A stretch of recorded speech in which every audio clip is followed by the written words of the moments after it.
gesagt hat, Wahlkampf wird nicht die Welt verändern, sondern die Bewegungen weltweit werden die Welt verändern und gerade die auf den Straßen, in den Betrieben und so weiter. Und deswegen wollen wir uns heute einem dieser Proteste, die gerade aktuell ziemlich groß sind, aber gleichzeitig ziemlich unterrepräsentiert, zumindest in deutscher Berichterstattung, widmen. Deswegen haben wir das Glück, heute zwei Gästinnen aus Serbien da zu haben. Jetzt sind sie eigentlich in Berlin, aber auch da muss man irgendwie den Protest weiterführen und irgendwie ein Teil davon ist, uns davon zu erzählen, was ein Glück, und uns ein bisschen Einblicke geben. Ich nur ganz kurz jetzt noch zum technischen Teil des Abends so ein bisschen. Zuerst einmal der ganze Input, die so 20 Minuten werden auf Englisch sein. Ich kann gerne, falls jemand das Bedürfnis hat, irgendwie hinten simultan übersetzen. Ihr könnt auch, ich gehe dann hier kurz zur Seite, ihr könnt dann auch diskret zu mir kommen, wenn ihr jetzt nicht hier schreien wollt gerade. In der Diskussion versuchen wir es so ein bisschen sprachmixmäßig irgendwie hinzukriegen, dass es für alle passt. Ariana zumindest versteht auch sehr gut Deutsch und wir können dann irgendwie gucken, wie wir es hinkriegen gemeinsam. Grundsätzlich kriegen wir jetzt erstmal ein bisschen was erzählt, was eigentlich überhaupt, worum es geht eigentlich, und dann wollen wir so ein bisschen vielleicht Nachfragen klären und so ein bisschen in der größeren Runde diskutieren, aber auch nicht zu lange, sondern es soll, ich meine, wir sind hier in der Bar, es soll so ein bisschen entspannt sein, ihr sitzt schon so am Tisch, man kann ein bisschen über alles reden, man kann weiter über die Proteste in Serbien reden, man kann über den Wahlkampf reden oder was das miteinander zu tun hat, ihr dürft sowieso über alles reden, was ihr wollt am Ende, aber genau, so ein bisschen mit uns gemeinsam den Abend hier zu verbringen. Und auch dazu nochmal, Sandra hat es gerade schon gesagt, wir sind hier, dürfen hier netterweise kostenlos sein heute Abend. Wenn ihr was bestellen wollt, dann freuen sich alle voll, und wenn ihr eine kleine Spende für den Raum dalassen wollt, auch voll nett, nur dass ihr es mal gehört habt, weil wir quasi sonst hier sehr viel Raum für wenig Geld einnehmen gerade. Was sehr nett ist. Aber jetzt ohne weitere Verzögerungen würde ich jetzt einfach an Ariana und Nicolina abgeben. Ihr dürft euch gerne auf die Bühne setzen, dann sind sie da und sie gebührt euch. Dankeschön.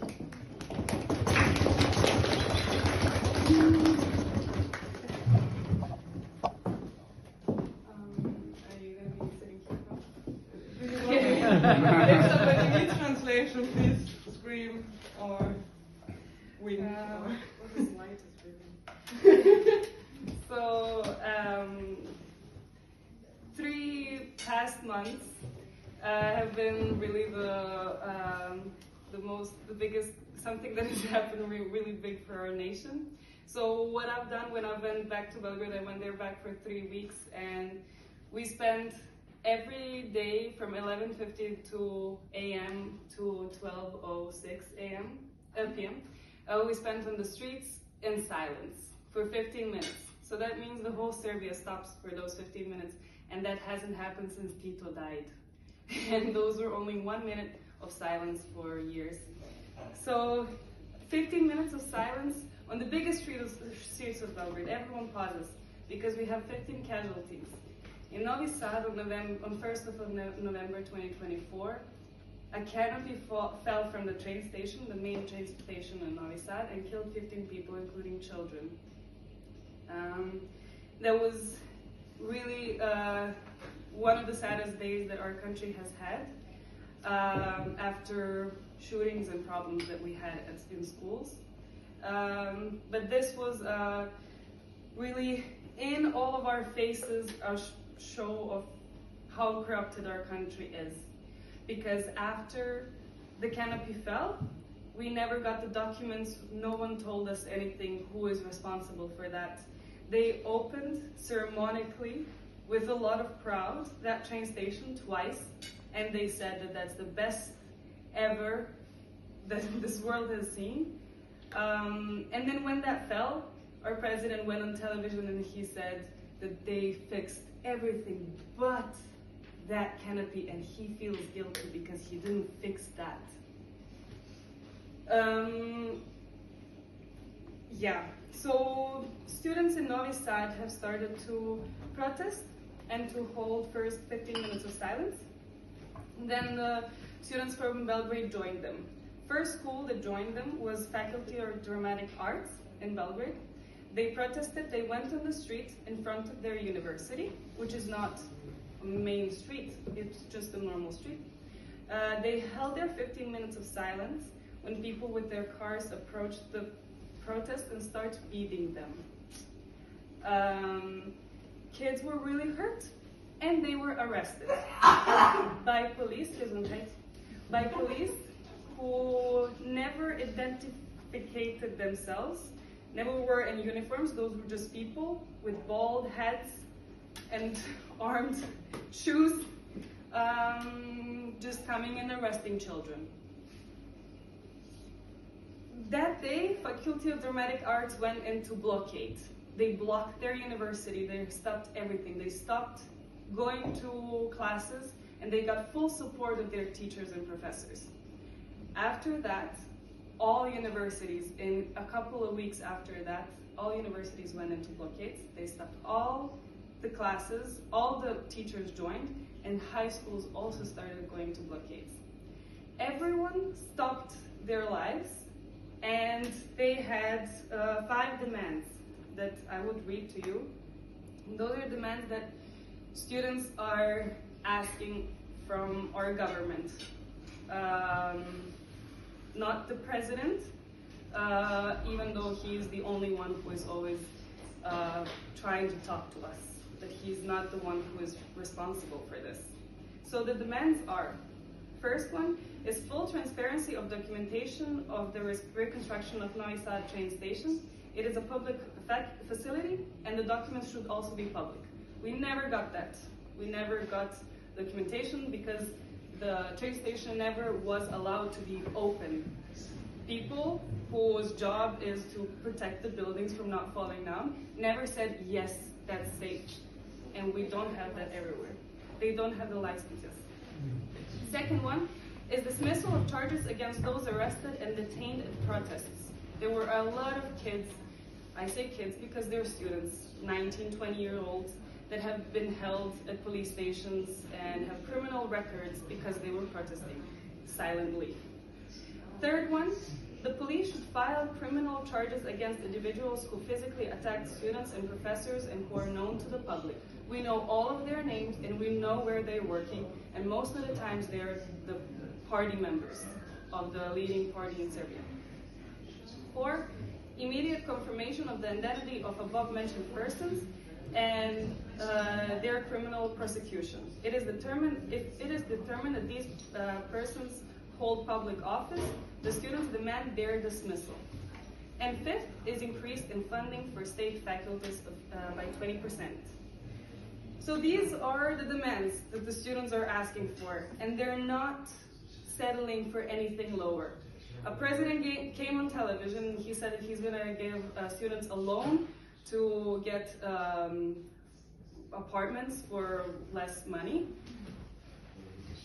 No one asked him for that. That just triggered really cool and funny banners on next protests. He's constantly been trying to talk to the students, but the students are saying, you are not responsible for this. We don't want to talk to you. Ultimately, if these demands are filled, you're done. But we're not talking about that.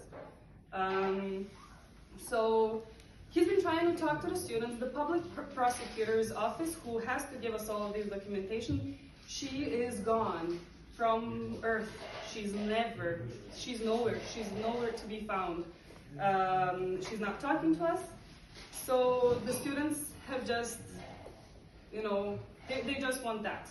So these are the protests that are filled with most love since 2000, when we had 5th of October. I don't know if you heard about 5th of October in Serbia. That was exactly 24 years ago. That was 25 now. Those were the protests that Milosevic was the president. Was also really bad. and we got him off. And that was the time when police and army turned on our side, and then our president went to Hague, and he was prosecuted there. It was really important for our nation.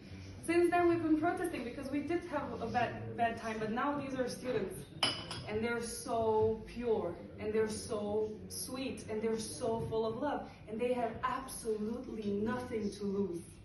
They don't have jobs, they have school, and they don't go to it. They spend their times now building how to make this country better. How are they going to do things? They go on protests. And when they have to cross the bridge, they cross the bridge in groups of people. Because they have students who study architecture or engineering, and they say, guys, it's a bridge. We have to go 50 per 50 people. You have people who have studied management and political science, and those students say things about how are we going to organize this. You have people that study film and sound design, and they make the best short movies about this. Every protest we see reels that are amazing. I want to cry every moment at every one of them that I see, because those people do that, and they don't go to school, and they don't work, and they have 24 hours just to do that. Just to do that for their country. They're so pure, so honest, and that has triggered working class to join them as well. That has triggered all of their parents. If your parents, imagine your child is locked in a university. The president has turned off their heating. First weeks of blockades. No heating at their universities. They've been being warm by their parents bringing them blankets and warm stuff and some heaters. They've been eating food that all of us have been bringing them. Our mom, this is my sister, we moved to Berlin because it's really bad to live there. And we had to escape, and our parents wanted us to escape even though they really love us. Our mom, even though she's not connected now to them, she brings them food. She cooks for them. Everyone does. Because this is now a nation problem, not only students, because you touched our kids. And that's what our parents say. And that's what their banners say. So now they've started. And we have our city transportation system, which is like Deutsche Bahn. We have one thing for the whole city.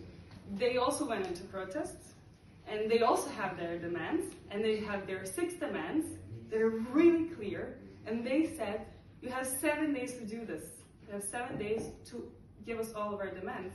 If you don't do that, for 1 month, we're going total strike. And that's what also students have been saying. One of the bigger banners is everyone go to strike. And that's what's been happening now. The transportations have been going to strike. All the lawyers in the whole country are not working. Who else has one into? We're boycotting all of the supermarkets, all the chains, everything that we can boycott, everything that we can stop, we stop it. And a lot of more people are joining in that. So this has now became a nationwide thing led by students. And how is it constructed? What a genius idea behind all of this is. Every university has their plenum. So they have their meetings, their gatherings. And it's happening once a week, maybe sometimes even more if it's needed. They have the gatherings in which they talk about things. And each university probably can talk more about some other things that it's their field. And then they have 2 mega plenums they have like big plenums in which they bring all of those ideas from those universities and they plan things like that. And they have those in Belgrade and in Novi Sad and in other smaller cities as well, in Niš. So that's their master plan. Our president calls us agents, foreign agents. And he says he actually was really determined to prove that point, that we get money from outside to plan to bring our country down. And then because he was so amazed about how everything is planned, that he he thought it's impossible for students to plan this, you know, it's impossible for young people. But the thing is, he's underestimating young people, and it's really bad for him because they're coming after him. So it's really bad to underestimate the people who are in your system being educated. They have to be the smartest at this right now because it's really fresh for them. So that's how they're planning everything, and that's why everything is so beautiful, pure, love, so much love. Whenever they make protests, they clean everything after them. The streets have never been cleaner than after these protests.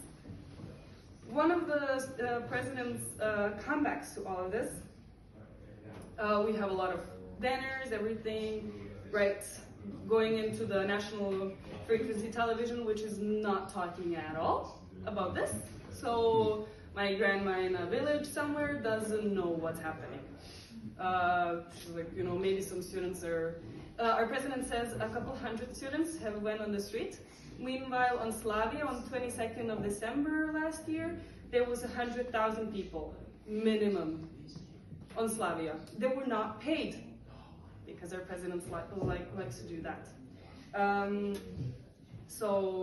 And now in Novi Sad there was more than 100,000 people. So one of his comebacks to everything was, there was only a couple hundred of them. We could have thrown cobras at them and they could have killed them in a couple of seconds. The president says that on national television. Why do you want to kill students? And the second thing is, he started drawing middle finger signs across the city. And there was one banner on the highway, so the main highway of Belgrade, Serbia, going through there. And there was a banner saying, this is from Serbian people, this is the response to your colorful revolution. And then a middle finger. Yeah. And then people have been going around the city and making hearts and flowers from that middle finger. Yeah. So that's everything that he can do, and it's really cartoonish. So yeah, that's kind of, I think that I kind of introduced it, but I can really never do it as good as they do it. Because yes, they're also really a one person. Whenever they go on television, some televisions invite them, not the national frequency, they invite them to talk. And so many, in 3 months, so many students have been guests to so many shows. And they always talk one thing. The togetherness that they have, that they evoke in themselves, is just, it's never been seen. It's really something really magical. The way that they talk, the way that they're not violent at all, the way that they're really calm, is something really beautiful. So yeah. Do you have any questions?